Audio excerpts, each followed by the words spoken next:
Ya pemirsa, Anda kembali di Apa Kabar Indonesia Pagi. Memasuki bulan puasa, kenaikan harga barang kebutuhan pokok kian meningkat tentunya. Untuk itu, pengeluaran di saat Ramadan memang terkadang lebih besar dibandingkan di bulan-bulan lainnya. Tapi tidak sedikit juga masyarakat yang akhirnya tergiur menggunakan pinjaman online demi memenuhi kebutuhan hidup mereka. Belum lagi nih akan kebutuhan mudik nanti atau pulang kampung yang juga membutuhkan biaya yang tidak sedikit. Namun tidak sedikit masyarakat yang terjerat pinjaman online hingga tak mampu membayarnya. Tak sedikit pula juga dari mereka yang merasa frustasi bahkan mengakhiri hidupnya. Bagaimana sebenarnya pandangan Islam mengenai pinjaman online ini? Untuk itu langsung sajalah kita coba tanyakan ke ahlinya, pada pakarnya juga gitu. Ini sudah hadir di studio, alhamdulillah ada Profesor Dr. Syafi'i Antonio. Beliau ini pendakwah, penceramah, sekaligus juga pakar dan praktisi keuangan syariah. Begitu ya Prof. Selamat pagi. Assalamualaikum Prof. Waalaikumsalam warahmatullahi wabarakatuh. Sehat Prof? Alhamdulillah, apa kabarnya? Alhamdulillah sehat. Prof. Jadi ketemu sama orang kampung halaman tuh enak banget. Seneng gitu. Tolong jangan pakai bahasa daerah, rooming. Baru pengen ditranslate ini. Prof, izin Prof, saya mau baca satu artikel berita ya.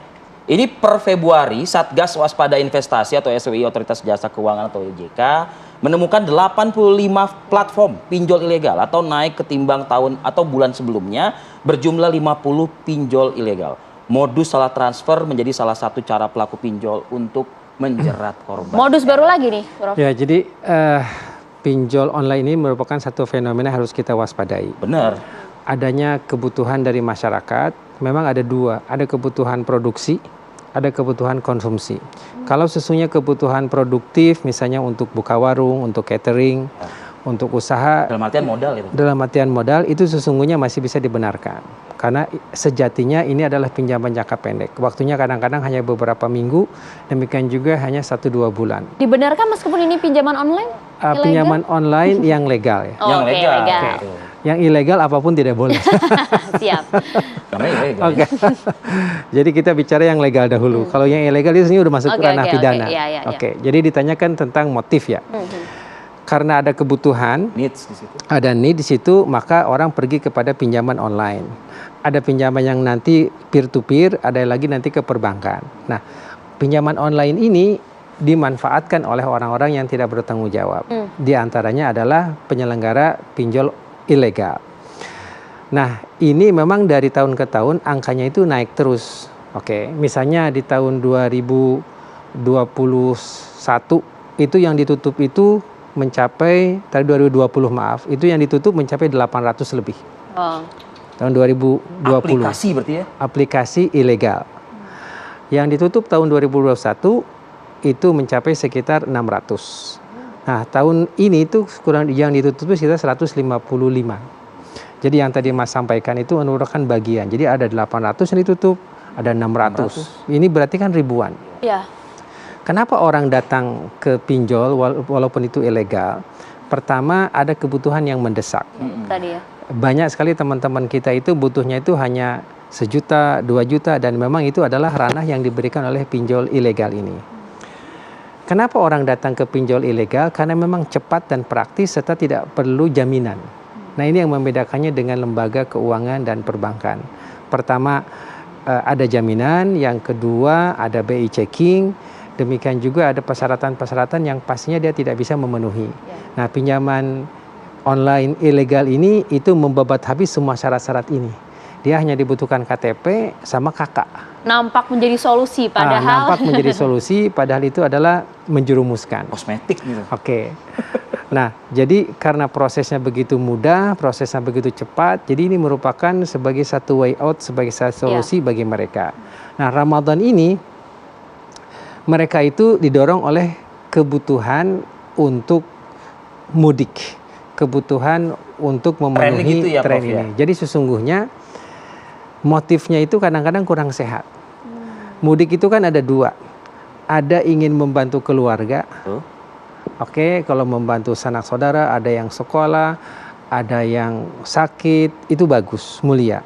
Tapi juga ada mudik untuk show off. Ini yang agak bahaya. Ada tuh yang begitu, Prof. Itu sangat bahaya. Ada tuh yang begitu, Prof. Jadi ingin memaksakan sewa mobil, memaksakan sewa motor, memaksakan Baju beli baru. TV, baju baru, dianggapnya dia merantau dan sukses. Nah, inilah yang sangat berbahaya. Dia ini sudah termasuk dalam tanda petik satu show off, dua takabur, dan dia membohongi diri sendiri. Iya. Makanya nanti ketika dia balik dari mudik, yang ada adalah masalahnya adalah hutang. Oke, sementara biasanya yang pinjam di pinjol online ini mereka tidak punya pendapatan tetap. Oke, itu yang bahaya. Jadi dia tidak punya stream of revenue, tidak punya bumper untuk membayar balik. Akhirnya terjadilah penggulungan. Oke, untuk menghindari ini memang diperlukan satu edukasi yang lebih gencar. Dibutuhkan satu uswah hasanah bagaimana mengelola kebutuhan. Banyak sekali tata caranya yang harus kita sampaikan. Misalnya prioritaskan kebutuhan itu dari yang utama kepada yang sekunder kepada yang tersier. Ini kalau seandainya nggak penting-penting banget jangan dibeli gitu loh. Oke. Nah kemudian kita juga harus menghindari gaya hidup yang hedon lah gitu. Hedon dalam pengertian orang-orang kecil itu belum apa-apa beli rokok, belum apa-apa ganti handphone, belum apa-apa ganti sepatu. Itu kalangan kecil tuh. Yang kalangan besar mereknya lain. Flexing gitu misalnya. Tapi terkadang begini, Prof. Terkadang mereka berpikirnya adalah ini setahun sekali nih momen Lebaran begitu. Mungkin syahwat loh. Iya betul. Menyingkirkan berbagai pertimbangan yang ada gitu. Tapi biasa, Prof. fenomena pinjol online ini bukan hanya Ramadan saja. Betul. Tetapi di hari-hari biasa pun marak. Nah di Ramadan bertambah-tambah. Betul. Nah salah satu salah satu sebabnya itu karena Ramadan dianggap harus ada makanan, harus ada buah-buahan tambah. Justru kan esensi daripada Ramadan adalah as-saum atau al-imsak. Al-imsak min kulli muftiratin min tulu'il fajr ila ghurubis syams. Wa huwa iktisadi. Jadi inti daripada puasa itu adalah menahan diri. Menahan diri dari makan, dari minum, dari syahwat, dan menahan diri dari konsumtif sesungguhnya itu. Yang tadinya makan 3 kali jadi 2 kali. Ya kan? Yang tadinya biasa ngemil di tengah hari sekarang tidak ngemil. Dan kemudian di ujungnya pun ada perasaan iba, perasaan sayang kepada orang yang tidak mampu. Jadi dia sharing. Nah sesungguhnya itulah yang harus kita upayakan bagaimana menahan diri ini, al-imsak ini muncul. Nah ketika dia memaksakan diri pinjam dari pinjol, itu sebenarnya bertabrakan dengan semangat utama Ramadan dan saum itu sendiri. Nah kan dalam Al-Quran juga banyak. Wa atidal qurba haqqahu wal miskin wa banas sabil wa la tubadzir tabdzira innal mubadzirina kanu ikhwana syayatin. Dalam surat Isra ayat 26-27. Berikanlah hartamu sebagainya untuk kerabat, orang yang fakir miskin, dan dalam yang perantauan perjalanan. Ini sesungguhnya semangat mudik. Membantu kerabat, membantu fakir miskin, dan membantu yang dalam perjalanan. Tetapi kata Tuhan, wala tubadzir tabdzira, jangan engkau mubazir. Jangan engkau memaksakan diri untuk sesuatu yang tidak dibutuhkan. Seperti itu. Nah, ini semangat mudik itu sebenarnya ada dalam Al-Quran. Membantu saudara kita yang di kampung, yang miskin, yang kurang mampu. Tetapi kalau tidak bisa, di Al-Isra ayat 28 dikatakan, jikalau kamu tidak bisa, wakulahum kaulam maisuro. Jikalau kamu tidak bisa, jangan paksakan diri. Sampaikan dengan kata-kata yang baik. Ya, ini luar biasa. 26, 27 itu untuk membantu, 28 untuk mengatakan jikalau nggak bisa, sampaikan dengan senyum, sampaikan dengan kata-kata mulia. Nah, jangan paksakan diri, karena orang tua kita juga akan memahami jikalau memang kita nggak mampu, kamu beresin dulu deh untuk kamu, untuk anak kamu, untuk sekolah kamu, kuliah kamu, gitu kan. Di kampung masih bisa oke. Jangan mentang-mentang kamu dari rantau pulang dibawa motor baru, sewa mobil, padahal itu flexing semua. Iya benar-benar. Jadi sepatunya udah keren gitu kan. Itu flexing semua. Itu kan itulah yang dilarang. Dan itu bertetangga dengan semangat Ramadan, semangat puasa. Dan yang tadi niatannya baik justru malah jadi mudorot, bukan hanya untuk diri sendiri tapi juga untuk orang lain ya. Baik itu ada jikalau itu untuk produktif. Jikalau itu konsumtif itu tidak baik. Menarik ini Prof. Nanti kita bahas lagi ya sesaat lagi. Kita tidak pemirsa.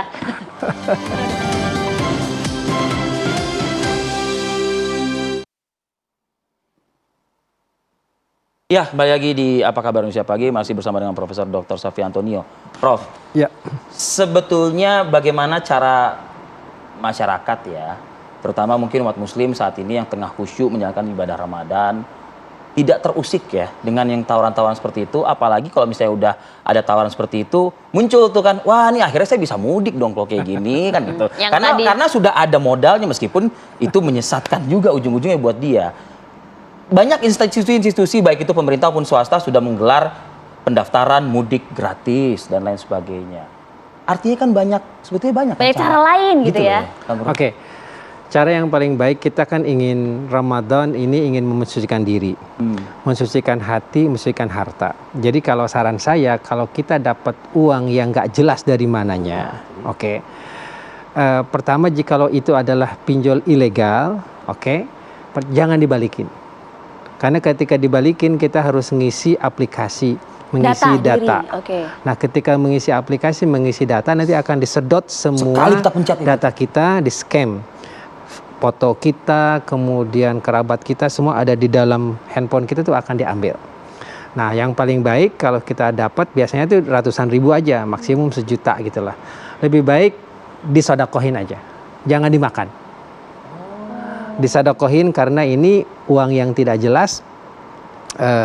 Nanti memang yang paling baik itu dibalikan, tetapi ada satu madorot yang lebih besar, yaitu kita akan kena scamming, data kita, galeri kita semuanya akan diambil. Karena pengembalian itu harus mengisi data diri terlebih dahulu. Harus mengisi data. Nah, yang kedua, bagaimana langkah selanjutnya? Langkah selanjutnya, semangat Ramadan ini, semangat saum, semangat imsak, itulah yang harus kuat.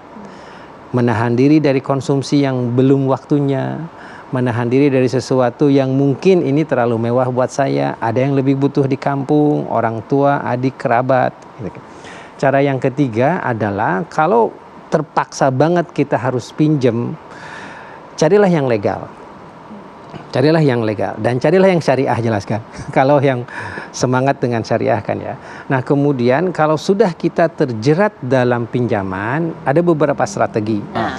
Pertama, strateginya cari yang paling murah bunganya. Kalau kita sudah terjerat nih dari yang bunga mahal atau yang tinggi, kita pindah ke yang murah. Tapi selama legal nih ya. Ini sekian persen, ini di bawahnya. Pindahkan ke yang murah. Misalnya kartu kredit itu adalah kredit mahal itu. Bisa sampai 42%. Nah, pindahlah misalnya kalau ada fasilitas KUR atau fasilitas bank syariah lainnya, itu kan lebih murah. Jadi dari pinjaman yang berbiaya mahal ke pinjaman yang berbiaya murah. Hijrah. Dari yang Perlahan waktunya ya, mepet, hanya bulanan, ke yang lebih panjang. Sehingga kita bisa bernafas. 1 tahun, 2 tahun itu loh. Jadi dari yang mahal ke yang murah, dari yang mepet ke yang senggang. Yang berikutnya, prioritaskan dalam pemenuhan kebutuhan hidup. Tidak akan pernah selesai semua karena ada yang disebut dengan kebutuhan, ada keinginan. Betul. Nah, caranya kebutuhan itu jelas, sandang, pakan, pangan, kemudian juga telekomunikasi, transport, kesehatan. Kalau ingin itu, ingin ini, ingin itu nggak bakal selesai. Nah, kemudian cara yang berikutnya adalah letakkan dahulu pendapatan. Pendapatan saya 5 juta. Nah, seluruh pengeluaran diturunkan di bawahnya gitu, Mas. Jangan dibalik. Kalau pengen ini, pengen itu, di bawahnya itu nggak cukup itu. Jadi dibalik.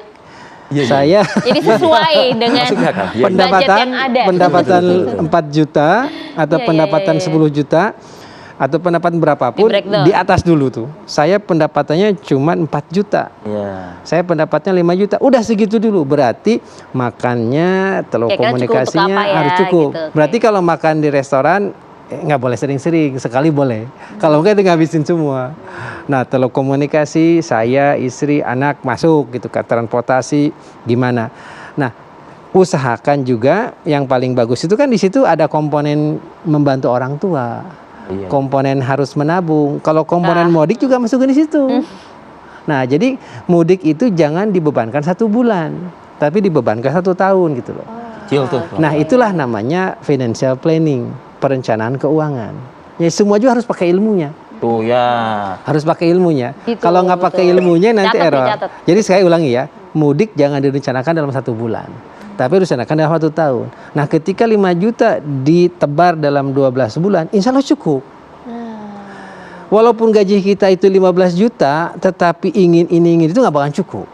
Karena ketika angka itu naik, jasnya juga naik. Sepatunya juga naik, parfumnya naik, handphonenya naik. Jadi nggak bakal pernah cukup itu, Mas. Iya. Walaupun 100 juta pendapatan, liburnya naik ke luar negeri. Udah gitu, karena 100 juta nggak mau ekonomi kelas. Akhirnya nggak cukup juga itu. Nah, itulah Alamiah itu ya. kata Rasulullah SAW. Laula ana li ibni adam mawadiyani min zahab labtagos salisan wala yamlau fama ibni adam ila turab. Kalau anak Adam ini dikasih emas bukan 2 kilo, 2 lembah. Lembah 1 emas, kata dia pasti dia minta lembah yang kedua. Ya. Dan itu yang terjadi dengan koruptor di negeri. Sudah triliunan Udah masih ini. terus. Itu kata Rasulullah SAW, manusia itu nggak, walaupun dikasih 2 lembah dia nggak bakalan cukup. Pengen terus udah HPH punya 1000 hektar di Kalimantan, pengen 2000. Naluriah lah itu ya. Terus gitu, Ya, naluriah ya. terus gitu loh. Sudah tambang batu bara, pengen nikel, pengen silika, pengen ini terus gitu. Jadi strateginya tadi. Seterusnya. Jadi kata Rasul nggak bakalan berhenti tuh keinginan itu sampai mulutnya penuh dengan tanah. Artinya sampai meninggal dunia.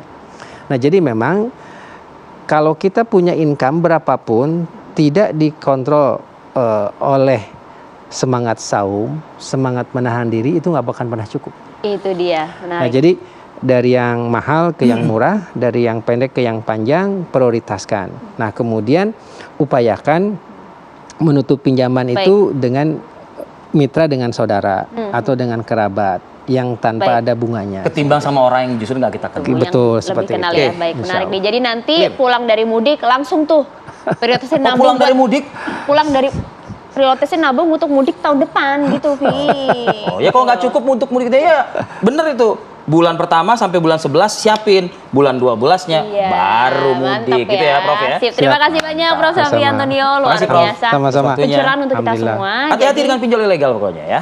strategi menghindari pinjol ya. Terima kasih banyak pemirsa atas perhatian Anda di Apa Kabar Indonesia pagi hari ini. Jangan lupa juga nih ya, scan ulang STB Anda di Pindai beberapa terus. kota agar bisa menyimak tayangan siaran di TV One dengan lebih jernih lagi. Saya Maria Iya, Segaf. lebih kualitas lebih bagus, lebih baik lagi.